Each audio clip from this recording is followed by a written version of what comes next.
Ahí es una situación difícil también. Digamos que el concepto del igual está mal entendido. Hay un concepto del igual en el lenguaje o la comunicación general y hay un concepto del igual desde lo jurídico. Entonces, para lo que es la docencia y más en el sector oficial, uno debe tomar es el concepto de lo igual desde lo jurídico. La igualdad es frente a parámetros de similitud. Yo no podría decir que soy igual a los niños, ¿sí? De pronto mis iguales son los docentes. Entonces ahí hay un punto de quiebre, porque la intencionalidad también sería desde la educación bajarme al punto de los niños para tratarlos como mis iguales. Pero ninguna de las dos situaciones es viable. Entonces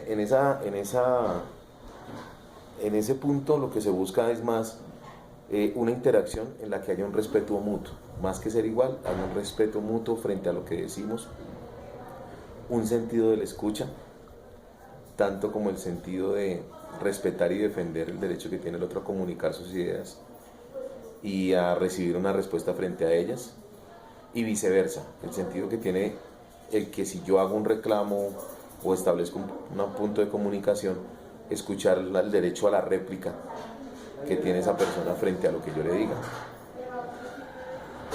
En nuestro país ese proceso ha tenido dificultades en los últimos 50 años, en especial porque venimos de una cultura donde se pondera lo que es un poco más la agresión y la fuerza en la comunicación que la conciliación y el derecho mutuo a escucharnos y entendernos. Entonces, generalmente en los colegios, quien sube la voz más fuerte tiene el mando, quien impone sus ideas a la fuerza es quien genera cosas, y eso ha sido lo que, digamos, la mayoría de los maestros hemos hecho durante mucho tiempo.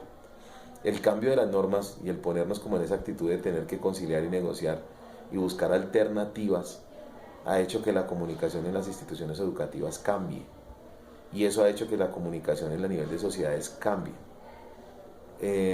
Somos un país de normas, y si no es por la norma que nos lo prohíbe, no lo hacemos. Entonces, mientras algunos fuimos de la generación donde el castigo físico fue punto de quiebre y existía la regla de que la letra con sangre entra, hoy en día se busca de que sea más un convencimiento y una formación de hábitos a que sea un proceso de regulación directa, ¿no? Eso ha hecho que los maestros, sobre todo los antiguos, traten de cambiar sus expectativas, de que se encuentren sin la base fundamental que es el nivel de autoridad por la fuerza y tratar de adquirir esa autoridad. Entonces, en ese principio es necesario estar actualizado a todo lo que la gente hoy en día utiliza. Entonces ya no es solamente el mensaje escrito, sino está el mensaje hablado, el mensaje grabado, el video, la interacción en redes sociales, todo lo que tú veas de tecnología en cuanto a comunicación. Muchas de las situaciones se han tratado de implementar para que la comunidad educativa y las personas y todos los que estamos involucrados, incluso en las relaciones del tipo familiar, uno puede utilizar todos los medios para poder de alguna forma transmitir esos códigos, esos mensajes y establecer esa comunicación. Generalmente no esperar que sean iguales, sino por lo menos que tengan un punto de relación para poder establecer esa comunicación. No con igualdad, sino con el derecho, basado en el derecho a escuchar y ser escuchado.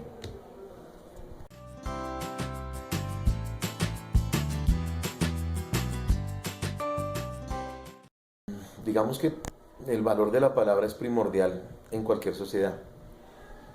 Lo que pasa es que los códigos de valor de la palabra en nuestra sociedad han cambiado mucho, más en la colombiana. Hasta hace unos años el valor de la palabra era incluso para hacer contratos y negocios, para hacer respetar ideas, para respetar compromisos. Incluso había relaciones de tipo social como matrimonios y demás que eran convenidas de palabra, y había un respeto a esa situación. Entonces, si tú me dices que el valor de la palabra aquí siempre se tomó como una función de tipo jurídico y compromiso social, el cambio de la nueva generación de que el valor de la palabra es que lo que yo digo lo sostengo, lo apoyo, lo defiendo, que es, digamos, uno de los principios con los cuales se dio la Revolución Francesa. Por eso la frase de Voltaire de que respetaré tus ideas, el derecho que tienes a defenderlas y demás, ha cambiado. Y a pesar de que eso es hace siglos, ahora en nuestro país hasta ahora se está implementando eso. Pero hemos tenido tantas dificultades de formación de hábitos que nuestra juventud hoy en día no cree en ese valor de la palabra. Y nos hemos acostumbrado tanto a darle valor por otros que todo tiene que tener sello notarial, un testigo, una evidencia, un tercero. Si no está escrito, no es válido. Y entonces se pierde. El tratar de tejer palabra, de enlazar cosas, de alguna manera hace que la sociedad cambie y se transforme, concilie, entienda, se ponga en el papel del otro. Ese proceso hasta ahora inició en las instituciones educativas del país.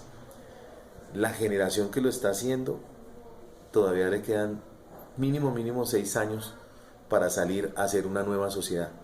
En tanto, la generación que serían ustedes, que están en esa transición, tienen que crear las bases para que esa nueva generación encuentre dónde aplicar ese valor de la palabra.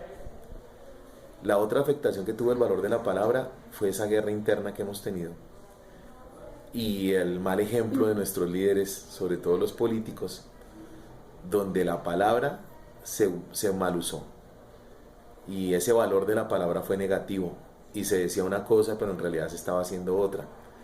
Entonces eso ha hecho que la incredulidad frente al valor de la palabra en nuestra sociedad impere y todo se busque con una certificación o una garantía, como decía, de este estilo notarial.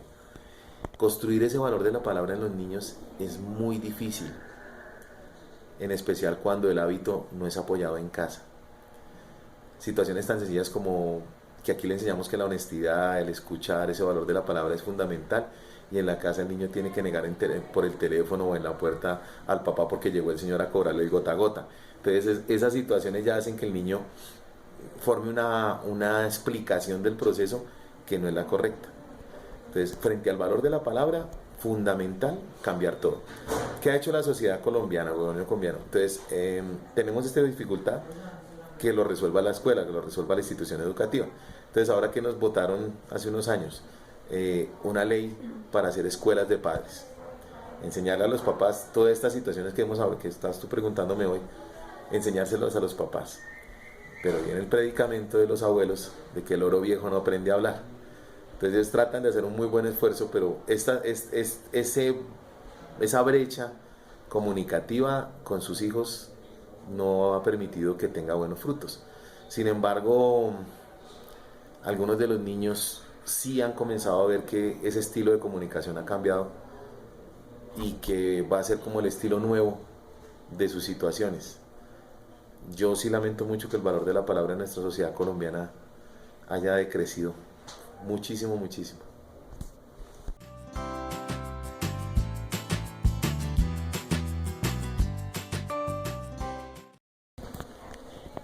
A ver, el colegio desde antes de que yo llegara había elegido el énfasis de la comunicación.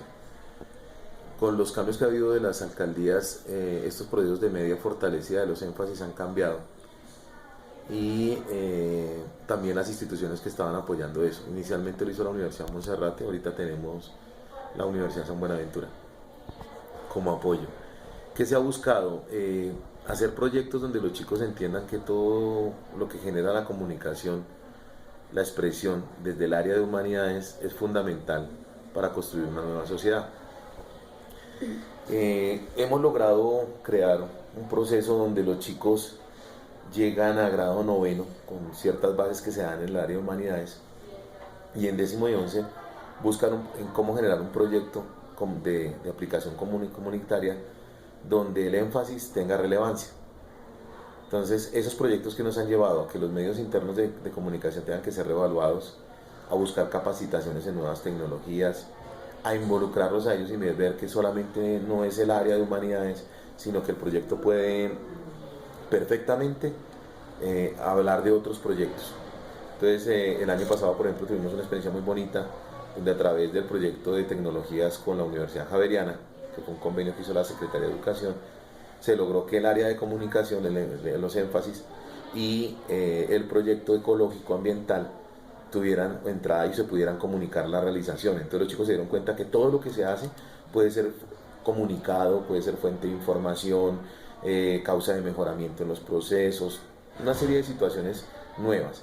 Entonces, este año, por ejemplo, estamos viviendo la situación de los primeros estudiantes certificados o homologados con certificación de la universidad para continuar sus estudios de educación superior, basados en proyectos donde ellos pudieron ver otras cosas frente a la comunicación. Entonces, proyectos tan sencillos como esto: ¿cómo se comunica un hogar de abuelitos?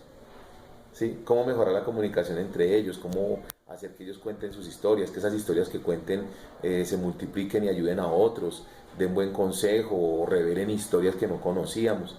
Entonces ha sido muy interesante, por ejemplo, esas situaciones. Aplicarlas en otro sentido. Entonces, cómo mejorar un programa de radio, un programa comunicativo, una revista, un proceso de comunicación interna. Incluso hubo unos proyectos que presentaron cómo mejorar el diálogo entre los estudiantes de un mismo grado para lograr las metas del nivel. Entonces, eso hace que los muchachos piensen en otras cosas. La otra situación con las universidades es que piensen que la comunicación da para varias carreras profesionales. Entonces no es necesariamente que comunicación entonces solo licenciatura en humanidades o periodismo o comunicador social, o no. Entonces también el abogado necesita de eso, el relacionista internacional, en fin, les han dado una baraja de posibilidades que los chicos han entendido que sí, es necesario, es un proceso fundamental. Y creo que eso ha sido el cambio fundamentalmente en lo que ha sido el proceso del proyecto educativo del colegio y lo que los chicos han vivido. La otra situación es enseñarles a hablar, porque ellos son muy buenos cuando están en grupo, pero ojalá tengan que expresar sus ideas en un micrófono o frente a un auditorio. Entonces se ha hecho un ejercicio con los maestros de comenzar a hacer un proceso desde los grados más pequeños para que el noveno no solamente lleguen con esas competencias sobre cómo sustentar sus ideas, cómo expresarse. En algún momento les decía yo a los de 11, cuando lleguen ustedes a presentar una entrevista, ahí hay un factor de comunicación, una entrevista de trabajo, la entrevista con el suegro para cuando se van a casar, cualquier cosita de esas, eso ya es un nivel de comunicación que tiene que ser afectado. Y la intencionalidad del colegio es darle las herramientas para que el día que llegue usted pueda expresar sus ideas muy bien y de pronto hasta se gane al sueldo.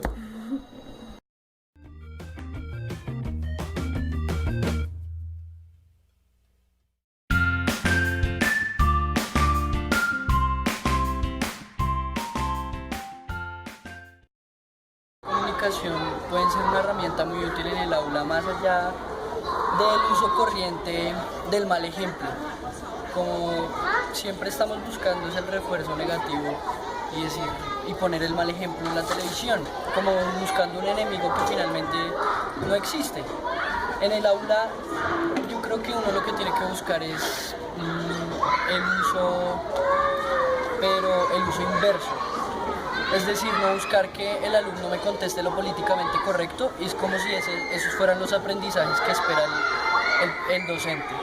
Que el niño me conteste que está mal tal o cual cosa, está mal decir groserías, está mal pegarle al otro, pero realmente yo no me aseguro de que él esté dentro de sí mismo sintiendo que así deben ser las cosas.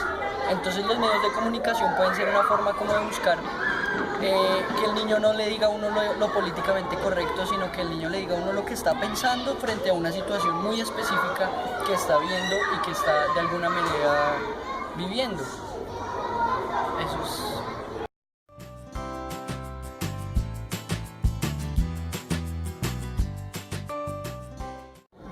Bueno, es muy común el rol de líder, pero el líder a la brava. Es decir, que por la imposición, por el grito, por el empujón, entonces está el niño que se gana el respeto de los demás a punta de eso.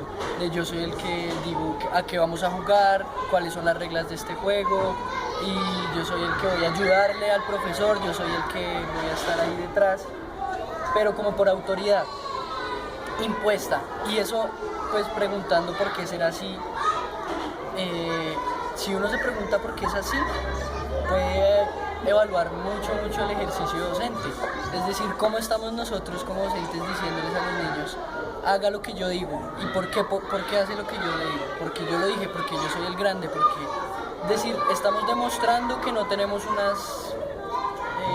herramientas detrás que se evidencien en el aula para que el niño sepa por qué el docente plantea actividades, por qué el docente plantea ejercicios, por qué el docente plantea incluso juegos, sino que es porque sí.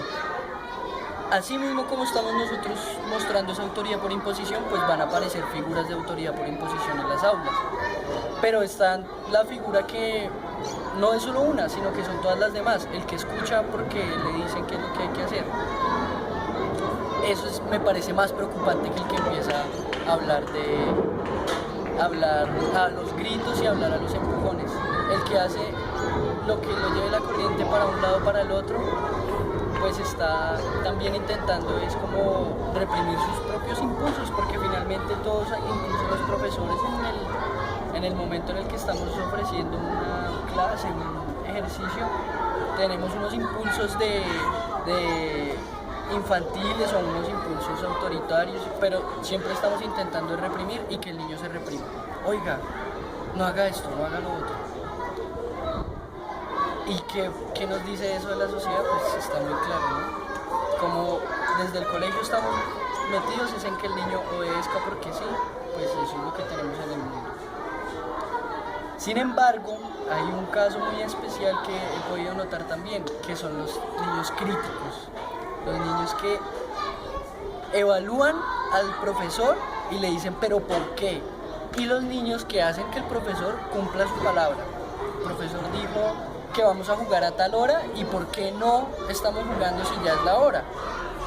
Cuando uno le dice al niño, cumpla con sus compromisos. Usted me dijo que iba a hacer la tarea, usted me dijo que iba a hacer tal cosa. Entonces para esas negociaciones el profesor sí está muy pendiente, pero con sus propias responsabilidades se nota más flexible. Ese niño que es crítico es un espejo gigante para cualquier profesor pues que tenga un poco los oídos abiertos, los ojos abiertos y los oídos en escucha. Esos tres roles me parecen pues, muy importantes, hay muchos más, pero pues, no.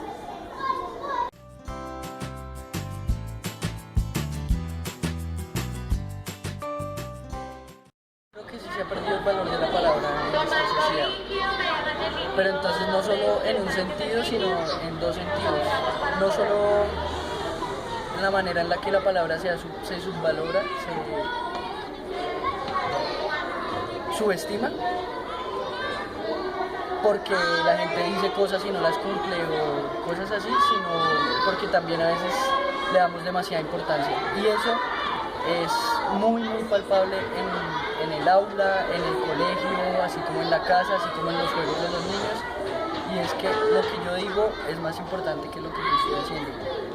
Es más importante si yo expreso mi cariño verbalmente que si tengo muestras de afectación hacia mis compañeros. Entonces, pues me parece un síntoma muy claro, porque ¿qué es lo que busca la escuela? Es educar desde el lenguaje. Y hay muchos otros procesos que hemos venido ligando como seres humanos al lenguaje, pero que no necesariamente nacen de ahí. Procesos afectivos, procesos de aprendizaje de todas las cosas, de aprendizaje de cómo yo manejo materiales, de cómo yo desarmo objetos, armo fichas, que no tienen que ver con lenguaje verbal necesariamente, pero que queremos es que el niño nos demuestre a través de palabras que sí entendió. No otra cosa. Entonces definitivamente el valor de la palabra está en la anarquía.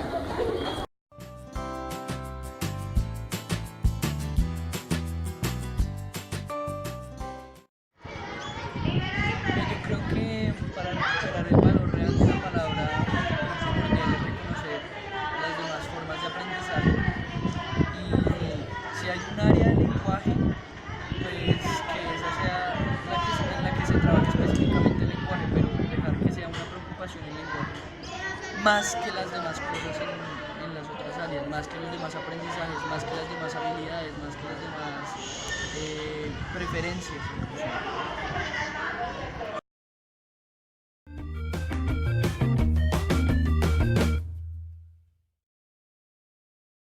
Libros que hoy en día ya casi nadie los utiliza, resulta que leer es el mejor medio para comunicarme.